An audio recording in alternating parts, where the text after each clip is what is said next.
That's the rhythm. Boom, boom, boom, boom, boom, boom, boom, boom, boom. So imagine when we're playing, imagine the sound of horses. Gallop. So it's like. Boom, boom, boom. Oh, I knew it. So it's A minor, and E,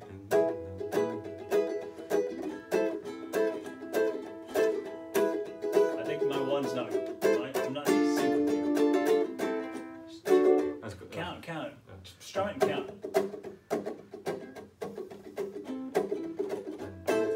1, 2, 3, 4, 3, 4, 8, 3, 4, 8, 2, 3, 4, A minor 3, 4, 1, 2, 3, 4, 1, 2, 3, 4. Take on.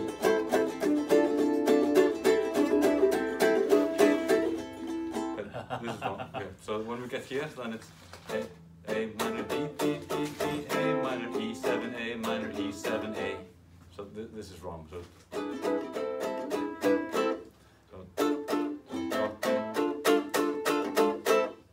minor D, minor D, minor D, A, E, E, A, E, E, A, A, A, D, D, D, D, D, A, E, E, A, A, E, E, A,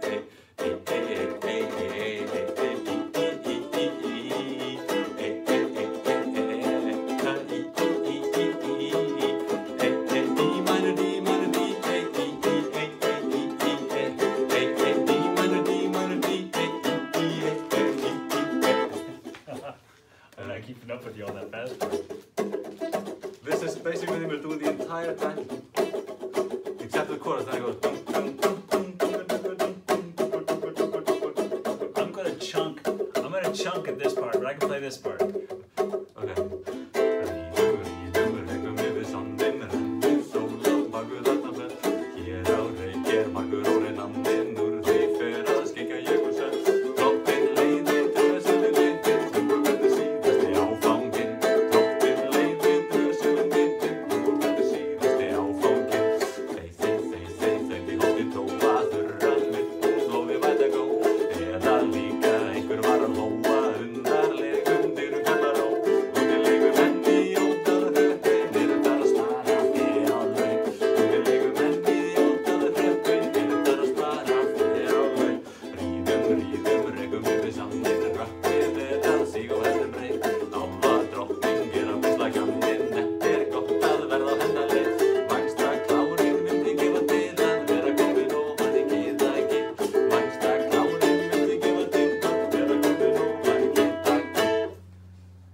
What's the name of the song? Sprengisandi. On when you went to when you went along the south coast, when you reach the area where you have the river and all the long bridges and the rivers coming down, and the area above that is called Sprengisandi, the exploding sands. It's like a black volcanic ashy plain named after that, and so. Like riding, that's why it sounds like a Gaelic. Riding over the sands. The sun is setting behind the mountain. Here around, there's many unclean spirit, and we can see because the sun is setting on the glacier. Lord, lead my horse to safety. The last leg will be very difficult. Lord, lead my horse to safety. The last leg will be difficult. Silence, silence. I think I hear a she-fox. Her dry mouth she wants to wet with blood. I think I also heard someone calling a weirdly deep manly voice. The outlaws in the lava fields are trying to steal sheep. Ride along the sands. The darkness is setting. The elven queen is saddling her horse. You don't want to get in her path. I'd give my best horse to reach my destination. That's basically it. I heard or read elves are very... We have elves everywhere here. Elves are, elves are very popular. In the studies that are done, like in the surveys, and you get like 50-50 people saying either they believe in elves or don't. Well, I think most people, you don't believe in them, but you also don't not believe in them. Yeah. Because we have so many myths and stories about, trolls and elves and things like that, that there are like if you're building a road, some roads in Iceland like take a little turn around a piece of rock and just continue, and that's because whoever was laying the road just said, no, we're not touching that rock. My grandfather said that's an elven castle. Yeah. And then people say, oh, we tried to work there, but all the machinery broke down and the elves wouldn't let us work. And we have this in a lot of, like, there are a couple of empty lots in Reykjavik where there are no houses, just like, and you know, this looks like a grass field, but it's because there are elf stones there. And it's very weird. So on the way to the north, there's a huge rock on the side of the road, which is supposed to be a buried treasure under there. And I once asked my father, like, why doesn't anyone just search for the treasure? Ah, because then the elves will get you. It's a cursed rock. There's treasure there, but don't touch it. Yeah. Don't touch it. And I think it's a lot to do with because we have, like, see, our country's very barren. So, like, if you go to our hills, you don't have any trees or anything to like catch on to. So if you climb on the rocks and fall down, there's nothing to stop you. Right. So I think, and in my mind, I think it's just like to scare your kids from not climbing on the rocks and to say, ah, the evil elves live there. Yeah. Because Boogeyman's over there. yeah, because they're not good like Lord of the Rings elves, our elves. Our elves are like, they're mischievous, and their main goal is to try to trick you into their elven world so you can be their slave. Oh. And so we have like these stories like on solstice, you can go to a crossroads and you have to wait until midnight, and then an elf will appear and they will offer you wishes, but you can't say anything, because as soon as you say anything, then the spell will take you and you won't get your wishes, but you'll go into the elven world. So, but if you say nothing, then eventually the elf will disappear and he will leave all his gold with you. And the story says the last person who did this, he remained completely silent, and it was almost morning when the elf offered him like boiled fat from a fish, which was very healthy in like the 1800s. And the old man said, ah, I never said no to this. And then, boom, he's gone. He's gone. But yeah, we have lots of stories about elves and about trolls, about like our Yule lads. We have the 13 Santa Clauses. So for the 13 nights before Christmas, children put a shoe in a window. And if you've been nice, you get a little toy or a sweet. If you've been bad, you get a potato. If you've been very bad, you get a piece of rock. And they come for 13 days before Christmas. And we also have the Christmas cat. He will eat the children that misbehave and don't get new clothes for Christmas. And their mother is a troll, and she will also try to hunt and eat the children that misbehave. And a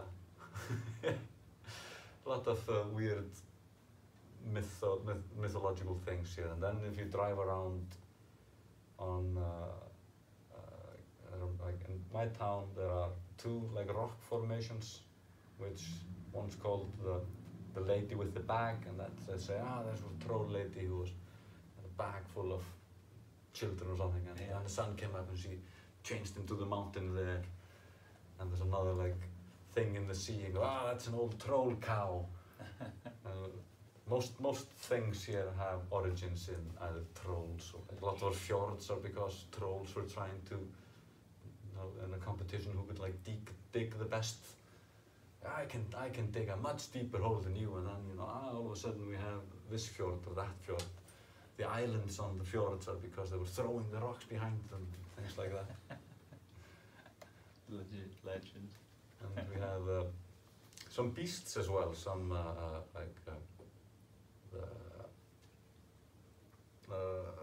what's it called? It's like a marbendill. It's like a mermaid, except a mermaid is all nice. A marbendill is like the evil male version, and they will try to give you nightmares. So if you have a nightmare, we say you have a martröð, it means like this thing is trying to step on you in your sleep. And yeah, there's a book published like 2 years ago called, I think, like Monsters and Mythological Beasts of Iceland, and I remember looking at it thinking, that'll be like 3 or like 20 of them. Like, I've heard of this, Okay, so these aren't just, you know, Icelandic names for some foreign demons. They're like our monsters. It's very nice. Really? Trolls everywhere and elves. If you want to have an endless pocket full of money in Iceland, you have to find you have to get a criminal who's about to die to agree to give you his skin. Then you have to dig up his grave from hollow earth and take the skin of his legs off.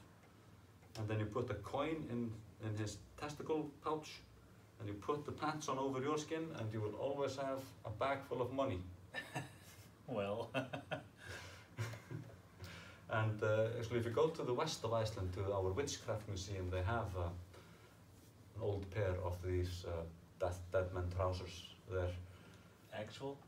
They say so. I don't know. It's probably fake, but it's quite old. It's probably fake, because we had, back when we had Europe and America everywhere had the witch trials and things like that. We had our own, insanity during those years. We actually burnt more men than women in Iceland. Really? Yeah, because you just need 2 witnesses to say someone's a witch or a wizard. And me and you think her farm is a little bit too nice. So she's been making my sheep sick. She's been making your chicken sick. I think we should go tell someone. And then people did that. So a lot of men with nice farms were burnt. But then, because also in Iceland we've had this tradition of after we became Christian, the other religions were never banned. They were just said you can do whatever you want as long as you do it in secret. And they kind of said the same things about witchcraft. So they have, like in the witchcraft museum, they have these relics or these witchery things which are younger than you would assume, because there were always, these old crones or old wise ladies who knew their herbal medicines, and they would also, dabble in reading rocks or bones or the entrails of birds. While my grandmother was still alive, anytime someone got pregnant, she would take like a lock of hair from them and a golden ring, try to make it over the belly thing. To determine if it's a male or female? Yeah. Yeah, somebody did that to me once. And everyone swears my grandmother was always correct, but then when you ask someone in private, they go, I don't remember, it probably wasn't. Yeah, I couldn't tell you what they told me mine was. Reading in coffee, reading in leaves, reading in rooms, reading in hands. Rich tradition for like I said, not disbelieving nor believing in all the paranormal or supernatural things like that. So we're apparently, officially, we're a nation of atheists, because we have record numbers of people dropping out of the national church, because you're put into whatever religious organization, according to the Census Bureau, that your mother's in. And now in the past 10 years they've been taking the rules down, so it's everyone's personal choice, and therefore less people are being burned into the church. And because we have this tradition of allowing things and not... Could be or couldn't be. Yeah, could be or couldn't be. Then even though most people you meet go, do you believe in God? They say, no, I'm an atheist, or I'm an agnostic, or whatever. But they still will not say that we say, the word atheist isn't, we have a thing that means trúleysingur. It means like lacker of faith, would be like the direct translation. And we have a lot of people that say they're not that. They just, I don't believe, but I'm not a trúleysingi, I don't believe in blah blah. So okay, so you're a trúleysingi. No. I'm not that. I don't lack faith. I just don't have it or something. So we have a lot of, I guess, agnostics would be the, and we have agnostics about everything, whether it's elves or